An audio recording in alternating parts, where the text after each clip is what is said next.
नमस्कार।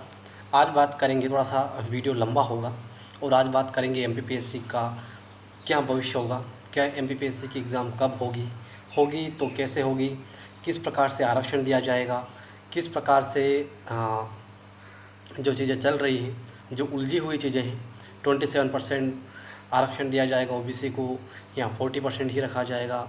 Already crossed हो चुका है 50% का आरक्षण, तो फिर 27% क्यों दिया जा रहा है ज़बरदस्ती से। हाल ही में ये बात मैं इस कारण से भी कर रहा हूँ कि हाल ही में एक वर्डिक्ट आया है सुप्रीम कोर्ट का, और सुप्रीम कोर्ट के वर्डिक्ट में ये बताया गया है कि कि राज्य में ऐसी कोई भी स्थिति नहीं है। मराठा आरक्षण को लेकर बात हुई थी, मराठा आरक्षण निरस्त भी कर दिया गया है। तो सुप्रीम कोर्ट ने कहा कि ऐसी कोई भी राज्य की स्थिति नहीं है कि राज्य 50% क्रॉस करे या 60% के करीब जाए। ऐसी कोई भी स्थिति राज्य के पास नहीं है कि इतना रिजर्वेशन दे दे किसी एक समुदाय को। अब मैं यहाँ पर पर्सनल होकर ये नहीं कह रहा हूँ कि कितना रिजर्वेशन होना चाहिए या नहीं होना चाहिए, लेकिन जो सुप्रीम कोर्ट ने कहा है, क्या संभावनाएं बनती हैं, मैं उसके ऊपर बात करना चाहूँगा। संभावनाएं मुझे लगता है कि अभी 20 जून को जो एग्ज़ाम है वो संभावित है, वो मुझे नहीं लगता कि समय पे हो पाएगा। सही भी है, कोविड का समय है, और दूसरा चीज़ ये भी कि मुझे नहीं लगता कि कोई चाहता भी है कि एग्ज़ाम हो, ठीक है। तो थोड़ी-सी बात अलग है, लेकिन अगर कोविड नहीं होता तो एग्ज़ाम हो जाती, ये लगभग तय था। लेकिन एग्ज़ाम होने से क्या होगा? एग्ज़ाम होने से क्या समय पे रिज़ल्ट आ जाएगा?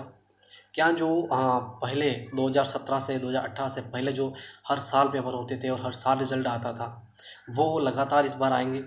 वो आ जाएँगे? बिल्कुल संभव नहीं लग रहा, मुझे तो नहीं लग रहा कि कुछ होगा। मैं आपको डिमोटिवेट नहीं कर रहा, मैं आपको बता रहा हूँ कि स्थिति क्या है, क्या एमपीपीएससी का भविष्य हो सकता है, और यही विषय है। मैं आप आज के लिए आपसे यही चर्चा करना चाहता हूँ।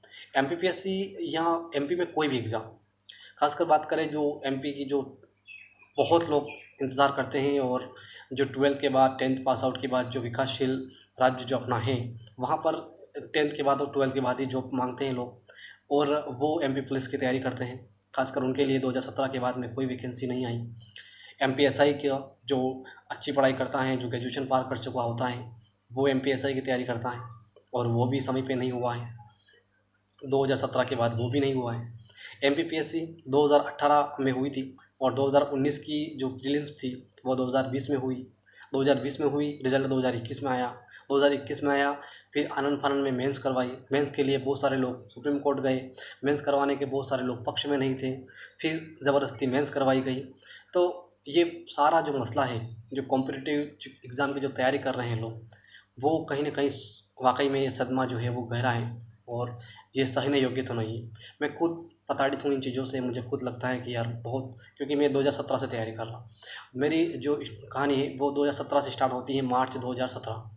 2017 से तैयारी स्टार्ट करी। 2018 में 18 फरवरी 2018 को जो मेरी एग्ज़ाम थी, उसमें मैं बहुत कुछ नंबर से रह चुका था। 5 या 6 क्वेश्चन से रह चुका था, बहुत दूर था प्रीलिम्स में, और मेरे पास इतना कॉन्फिडेंस भी नहीं था। तो उसके बाद फिर लगा 2019 के प्रीलिम्स के लिए कि चलो ठीक है, 2019 के प्रीलिम्स की तैयारी करते हैं। 2019 में प्रीलिम्स ही नहीं हुई। 2019 की प्रीलिम्स होती हैं 2020 में। 19 की जो प्रीलिम्स थी, जो 2020 में हुई, उसमें मेरा स्कोर था 138 प्रीलिम्स का। तो 138 जो स्कोर था, और मैं एससी कैटेगरी यानी शेड्यूल कास्ट कैटेगरी से आता हूँ, तो मेरा बहुत अच्छा स्कोर था 138। मुझे लगा था कि हाँ, मैं मेंस की तैयारी करूँ, और मेरा प्रीलिम्स में हो गया। जिससे भी पूछा उसने यही बताया, और मैंने मेंस की तैयारी भी बहुत अच्छी तरीके से, जो लॉकडाउन जो पिछले साल भी लगा था उसमें, और एग्ज़ाम नज़दीक आते समय मुझे बहुत अच्छी तरीके से मेंस की तैयारी करी। लेकिन सडनली होता क्या है कि जो दिसंबर का जो महीना था, वो मुझे लगता है कि आप जाते-जाते घाव दे गया, और एक क्वेश्चन से मैं दूर रह गया। लेकिन ठीक है, एक क्वेश्चन से दूर रहा हूँ, लेकिन अच्छा, हाँ, जो भी लोग थे, जो भी कुछ कहने वाले थे, यहाँ जो पेरेंट्स थे, सभी ने यही कहा कि वेल ट्राई, बहुत अच्छा ट्राई किया आपने, बहुत अच्छा ट्राई किया, कोई गलत नहीं है। हो सकता है कभी-कभी किस्मत या लक जो नाम की चीज़ होती है, वो आपके साथ नहीं होता। ऐसा ही मेरे साथ हुआ। लेकिन अब फिर 2020 की प्रीलिम्स के लिए बैठ गया मैं। 2020 की प्रीलिम जो अभी होना थी, वो नहीं हुई। वो नहीं हुई तो 10 दिन पहले ही पता चला कि नहीं होगी। अब मैं 20 जून को इंतज़ार करके बैठा हूँ। 20 जून को लेकर बैठने से भी क्या होगा? जो कंडीशन जो मैं आपको बता रहा हूँ, जो ऑब्ज़र्व मैं चीज़ें करता हूँ, जो अखबार में क्या पता इनको सपना आता है, क्या पता इनको आयोग नींद में आके बताते हैं, कि अब एग्ज़ाम नहीं होगी, अब एग्ज़ाम होगी, अब एग्ज़ाम कब होगी, एग्ज़ाम कैलेंडर जारी होने वाला है, ये होने वाला है।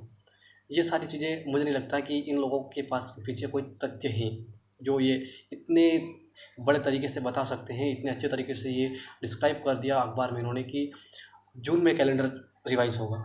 कैसे होगा जून में कैलेंडर रिवाइज़, इनको किसने बताया? क्या आयोग ने प्रेस कॉन्फ्रेंस करी? क्या आयोग ने इनको बताया? या फिर ये खुद आयोग गए थे पूछने के लिए? क्या आयोग अभी खुला है? अब ये कुछ भी मनगढ़ंत कहानी चल रही है। लेकिन जो एमपीपीएससी का भविष्य को लेकर जो मैं बात करना चाहता हूँ कि एमपीपीएससी जो है बहुत फँस चुका है एग्ज़ाम, वाक़ई में फँस चुका है। एमपी की हर एग्ज़ाम फँस चुकी है।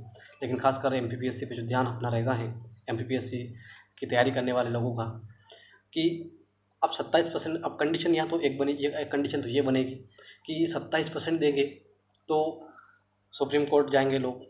अब प्रीलिम्स में तो प्रीलिम्स के कट ऑफ में इन्होंने दे दिया, क्या मेंस के कट ऑफ में 27% देंगे या 14% रख देंगे? 14% रखेंगे तो चुनाव पास में आ रहे हैं, क्या सरकार इसके ऊपर स्थिति बनाती है? क्या हाँ 27% देंगे, 27% देंगे तो फिर सुप्रीम कोर्ट का वर्डिक्ट, सुप्रीम कोर्ट का बार बार उल्लंघन करना, ये भी घातक हो सकता है। तो ऐसी स्थिति में अपने को तो फ़िलहाल मोटिवेट रहना है, तैयारी करते रहना है। जो बिगनर है उनके लिए तो कोई दिक्कत नहीं है। जो मेरे जैसे स्टूडेंट हैं, जो 4 या 5 साल से लगातार लगे हुए हैं और आप कुछ करना चाहते हैं कि भाई शिक्षा के क्षेत्र में आप जितना ज्ञान अर्जित किया है उसको कुछ दिया जाए। अपने जो नए बिगनर लोग हैं, जो मुझसे बहुत सारे लोग जुड़े हुए हैं बिगनर, और बार बार कॉल आते हैं, उनके मैसेज आते हैं, वो सारे पूछते रहते हैं कि कैसे क्या किया जाए, कि कब 20 जून को होगी, अगर नहीं होगी तो कब होगी, अब इस स्थिति में क्या करें। तो मुझे तो अभी उलझा हुआ लगता है मामला। लेकिन अभी इस स्थिति में हमें क्या करना है, हम स्टूडेंट लोगों को क्या करना है, हम स्टूडेंट क्या कर सकते हैं इस मामले में, क्या और अच्छा कर सकते हैं। तो स्टूडेंट के मामले में स्टूडेंट जो हैं वो अभी मुझे लगता है कि ना अब प्रीलिम्स, पूरी प्रीलिम्स पे ध्यान दिया जाए, ना ही मेंस में। अगर जून में एग्ज़ाम नहीं होती है तो जुलाई, अगस्त, सितंबर तक मुझे लगता है कि एग्ज़ाम टाल दी जाएगी। तो ऐसी स्थिति में, या फिर जून या जुलाई में भी हो, तो ऐसी स्थिति में हमें प्रीलिम्स को भी पकड़ना है। लेकिन सिर्फ प्रीलिम्स को पकड़ने से, जैसे मैंने 90 दिन से, पिछले 90 दिन से मैं प्रीलिम्स की तैयारी करके बैठा था, बहुत अच्छी तरीके से तैयारी थी कि हाँ भाई पिछली बार जो 1 क्वेश्चन से रहा था, इस बार ऐसा ना हो, इस बार कुछ अच्छा हो और पॉजिटिव रिजल्ट आए। लेकिन ऐसा नहीं हुआ, तो हाँ एग्ज़ाम नहीं हुआ। तो अब मैं क्या कर रहा हूँ और आपको क्या करना चाहिए मेरी सलाह के अनुसार, मुझे नहीं लगता कि ये सही है या गलत है, या आप अपने अकॉर्डिंग डिसाइड कर सकते हो। खासकर आप सिविल स्टूडेंट हो, तो सिविल स्टूडेंट अपने आप पे विश्वास रखता है और अपने आप को एक दिशा दे सकता है। तो ये मुझे लगता है कि आप खुद कर सकते हो। लेकिन फिर भी अगर कुछ उलझन हो तो उस उलझन के लिए मैं यूट्यूब पे आपके लिए ये बता रहा हूँ कि ऐसे टॉपिक पकड़े कॉमन। पहले तो आप मेंस का सिलेबस डाउनलोड करें, प्रीलिम्स का सिलेबस भी अपने पास रखें, मेंस का सिलेबस हो सके तो प्रिंट आउट भी निकलवा लें। प्रिंट आउट निकलवाने से भी अच्छा है, मुझे लगता है कि लिख लें। लिखना बहुत अच्छा होता है, क्योंकि लिखने से प्रीलिम्स की बहुत अच्छी जानकारी हो जाती है। तो प्रीलिम्स आप वो अपना सिलेबस रख लें पास। उसके बाद देख लें कि क्या प्रीलिम्स और मेंस में कौन से टॉपिक ऐसे हैं जो कॉमन हैं, और कॉमन टॉपिक उठाइए, उनके ऊपर प्रीलिम्स के हिसाब से और मेंस के हिसाब से दोनों के अकॉर्डिंग अपनी तैयारी जारी रखें। दोनों के अकॉर्डिंग अपनी तैयारी जारी रखें। प्रीलिम्स में जैसे मैं आपको टॉपिक बताता हूँ, संविधान सभा। अब संविधान सभा जो ये टॉपिक है, ये अपने सिलेबस का हिस्सा, प्रीलिम्स का सिलेबस का हिस्सा भी है, और मेंस में भी पेपर 1 का पार्ट 2 जो यूनिट 1 है उसमें संविधान सभा का टॉपिक है। अब इस संविधान सभा को हमें इस प्रकार से पढ़ना है कि अगर मेंस में 3 नंबर में पूछा जाए, या मेंस में 5 नंबर में पूछा जाए, या मेंस में 11 नंबर में पूछा जाए, या हमें फैक्चुअल जानकारी प्रीलिम्स में पूछा जाए, हम इनको आसानी से कवर कर सकें। तो मुझे लगता है कि ये बेहतर है कि अभी प्रीलिम्स, ऐसे बहुत सारे टॉपिक हैं जैसे रियासत एमपी की, वो प्रीलिम्स में भी है, मेंस में भी है। जैसे हिस्ट्री की बात की जाए, लेकिन हिस्ट्री को थोड़ा सा मेंस अलग तरीक़ा से है और प्रीलिम्स अलग तरीके से है, उसमें टॉपिक नहीं मिल रहे, लेकिन पूछा तो ऐसे ही जाता है। लेकिन थोड़ा सा मेंस के हिसाब से हिस्ट्री पढ़ने की अप्रोच अलग होती है, प्रीलिम्स की अप्रोच अलग होती है।